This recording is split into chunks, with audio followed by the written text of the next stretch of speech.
안녕하세요, 저스티스입니다. 요나라 통치 기간 동안 요나라의 호적에 편입된 여진을 숙여진, 그렇지 않은 여진을 생여진이라 했습니다. 생여진은 송화강 동쪽의 광활한 지역에서 살며 평상시에는 서로 예속되지 않은 채 각부의 수령이 각자 자신의 부족을 다스렸고 정기적으로 해동청이나 진주 등 특산품을 요나라에 공납하며 살았습니다. 하지만 만약 전쟁이 발생하여 요나라가 군사 파견을 요청하면 생여진 부락도 이에 응해야 했습니다. 그러다가 요 중기에 이르면 수십 개에 이르던 여진의 부락들이 점차 포찰, 오고론, 흑성열, 완한 등 몇 개의 핵심 부락 연맹으로 좁혀지고 결국 완한부가 여진의 가장 강력한 연맹으로 등장하게 됩니다. 이번 시간에는 완한부가 성장해서 어떻게 요나라를 멸망에 이르게 하는지 그 과정을 보다 세밀하게 살펴보도록 하겠습니다. 여러분, 오늘도 무조건 재밌으니까요. 믿어보시고 까먹으시기 전에 좋아요부터 꾹 누르고 시작하도록 하겠습니다. 요 중기 성종은 요나라의 생여진으로 예속되어 있던 완한부의 성로라는 인물을 처근으로 삼아 완한부의 관리를 맡기기 시작했습니다. 이어서 성로의 아들 오곤에는 여진의 여러 부락을 통일하며 생여진 부락연맹을 조성하였습니다. 오곤에는 요 중기 도종 시기에 요나라를 도와 주변 부족을 토벌한 공로로 여진족의 절도사가 됨에 따라 이후 완한부의 수령 자리를 그의 아들이나 동생이 계승할 수 있게 되었습니다. 오곤의 사후에는 그의 차남 행리발이 뒤를 이어 절도사가 되었고 행리발 사후에는 동생 파랄숙과 영가가 뒤를 이었습니다. 그리고 영가 통치 기간에 동남쪽 흑성열부 아소와의 다툼이 크게 번져 완한부는 요나라의 정면으로 맞서기 시작합니다. 아소 사건을 살펴보기 전에 아쿠타가 완한부의 수령이 되기 전 천조제와 있었던 에피소드를 한 가지 말씀드리고 넘어가도록 하겠습니다. 1102년 천조제가 동쪽으로 사냥을 나가자 여진의 수령들이 천조제를 맞이하기로 하였습니다. 천조제가 사냥에 성공하고 두어연이 열려 각 부족이 순서에 따라 춤을 추어야 했는데 아쿠타가 이를 거절한 적이 있었습니다. 잔치가 끝난 후 화가 난 천조제가 자신의 부하인 소봉선에게 아쿠타 제거를 명했지만 소봉선은 그때까지만 해도 아쿠타가 하찮은 존재라 생각해서 명령을 이행하지 않았고 이를 천조제에게 보고하지도 않았습니다. 여진족이 요나라를 공격한 시발점은 아소 사건입니다. 1096년에 완한부 수령 영가와 흑성열부 아소 간에 아소성에서 전투가 붙었는데 전투에서 불리해진 아소가 요나라로 망명하였습니다. 완한부가 비록 성로 이후로 요나라로부터 관직을 받고 요 왕조의 지지를 명분으로 생여진 부락들을 통합해 갔지만 더 이상 완한부의 세력 확장을 받아들일 수 없었던 요 왕조는 아소성을 아소에게 돌려주라 했습니다. 영가는 어쩔 수 없이 일단 군사를 되돌리기는 했지만 아소성 포위를 풀지 않았습니다. 따라서 아소는 귀환할 수 없었는데 이후 아소 사건은 요와 여진족 사이에 모순이 격화되고 여진인이 요나라에 대항하는 원인이 되었습니다.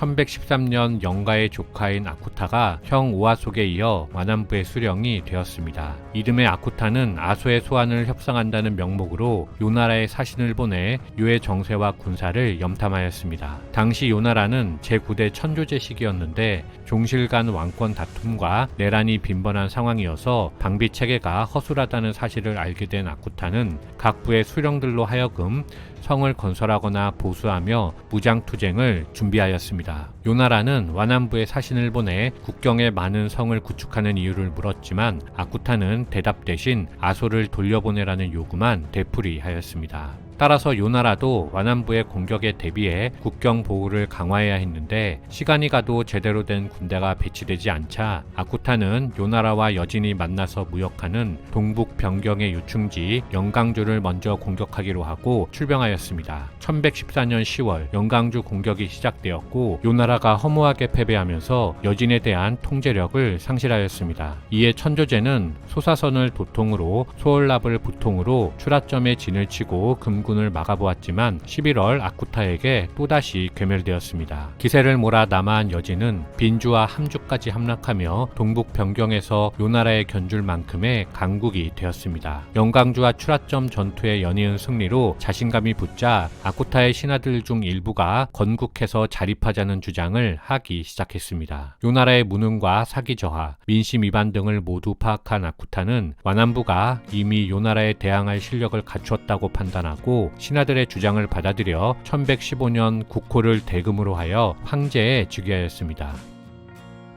전투하는 족족 패배한 천조제는 상국인 요나라가 사신을 보내 항복을 권하면 아쿠타가 항복할 것이라 생각했습니다. 따라서 1115년 사절단을 파견하여 강화 협상을 시작했는데 협상이 원활하게 진행되지 않자 천조제는 드디어 친정을 하기로 결정하였습니다. 개인적으로는 평화교섭을 할 때 아쿠타는 이미 협상을 타결할 생각이 없지 않았나 생각합니다. 시간이 갈수록 여진의 요구 조건이 까다로워졌기 때문입니다. 어쨌든 양국의 협상은 결렬로 끝났고 천조제가 친정을 통해 금나라를 정벌할 것임을 선포함에 따라 스스로 번병과 한병 10만을 이끌고 수하부를 도통으로 야율 장로를 도감으로 삼아 장춘로 북쪽에 진을 쳤습니다. 제가 읽은 책에 따르면 군대 규모의 차이가 워낙 컸기 때문에 천조제는 친정에 대한 치밀한 계획을 세우지 않았고 상대에 대한 분석도 미흡했다고 합니다. 반면 아쿠타는 여진인의 요나라에 대한 반감을 충분히 이용해 공동의 적에 대한 적개심을 불태우도록 병사들을 격려했습니다. 난리수에서 펼쳐진 전투에서 요군은 참패하였고 도감 야율 장로가 배반해 군대를 이끌고 도망침에 따라 천조제는 반란을 진압하기 위해 회군하였습니다. 배신한 야율 장로는 황족의 반계 출신으로 수차례 여진의 사신으로 오가면서 아쿠타의 포부와 천조제의 무능함을 비교할 수 있었습니다. 동북 요충지들을 빼앗기자 야율 장로는 천조제에 대한 믿음을 잃었고 요나라를 재건하기 위해서는 천조제를 패하고 새로운 군주를 옹립해야 한다고 생각했습니다. 따라서 야율 장로는 광평전으로 들어가 천조제의 행공을 습격했지만 실패했고 처형당하였습니다. 이때 야율 장로의 쿠데타를 진압하는 인물은 이후 부교를 건설하는 야율순입니다. 야율순이 건국하는 부교는 다음 챕터에서 말씀드리도록 하겠습니다.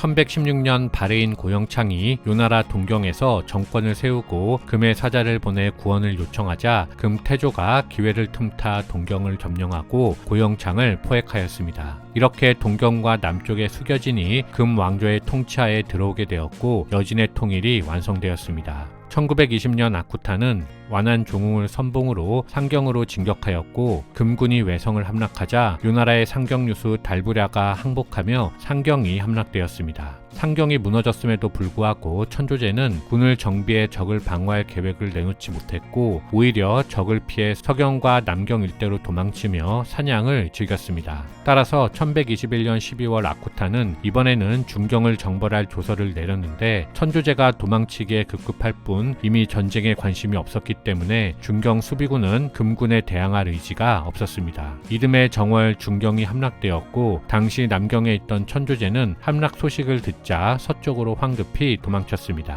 전쟁 포로들을 통해 천조제가 서경으로 도망쳤음을 알게 된 금군은 곧장 서경으로 진군하였고 1122년 서경의 소사랄 마저 항복하였습니다. 하지만 천조제는 이미 협산으로 떠났기 때문에 금군은 소수의 병력만을 두고 다시 천조제를 쫓았습니다. 한편 중경이 함락되어 남경을 떠나 서쪽으로 도주할 때 천조제는 남경의 방어를 위에서 말씀드린 야율순에게 부탁했었습니다. 야율순은 야율 장로가 천조제를 배반하고 오반을 일으켰을 때 이를 제압한 인물로 천조제의 신임을 얻어 진진국왕에 책봉된 인물이었습니다. 훗날 서요를 건국하는 야율 대석을 비롯하여 소간, 이처운 등이 서경 함락 후 천조제와 연락이 끊기자 야율순을 추대하여 그를 천석 황제라 하며 영경에서 부교를 건립하였고 천조제를 상음왕으로 격하시켰습니다. 이어서 부교는 송과 금의 사신을 보내 송과 화해하고 금에게 휴전할 것을 요청하였습니다. 하지만 송은 야율순이 제멋대로 즉위한 것은 불법이라 지적하면서 군대를 파견해 북상하였습니다. 이것은 2년 전인 1120년에 금나라와 오랜 시간 동안 협상한 해상의 맹약이 타결됨에 따른 군사 행동이었는데 맹약에 따라 송과 금이 공동으로 영경을 포위해서 공격하기로 했기 때문이었습니다. 1122년 10월 부교와 송나라의 노고와 전투가 펼쳐졌지만 송나라는 패배하였고 11월 금이 진격하여 영경을 함락하였습니다. 친정에 실패했지만 천조제는 개의치 않고 사냥에만 몰두했습니다. 동경이 함락되었을 때 천조제는 중경에 있었는데 상경과 중경을 방어할 생각은커녕 사냥을 하며 오로지 자신의 퇴로만 준비했습니다. 천조제는 여진이 오면 나는 약간의 말로 매일 350리를 도망칠 것이다. 송과 형제이고 서하와 숙질 관계이니 모두 나를 받아들일 것이다 라고 말했다고 합니다. 서경이 함락된 후 천조제는 실제로는 협산으로 도망쳤는데 1123년 4월 천조제의 아들과 공주, 신하들이 포로로 잡혔으며 1125년에는 협산에서 나와 당항으로 도주하였으나 완한 유실에게 잡혔습니다. 금은 천조제를 해빈왕으로 강등시키고 금의 내지로 이주시킴으로써 요나라는 마침내 멸망하였습니다. 이상 마치겠습니다. 감사합니다.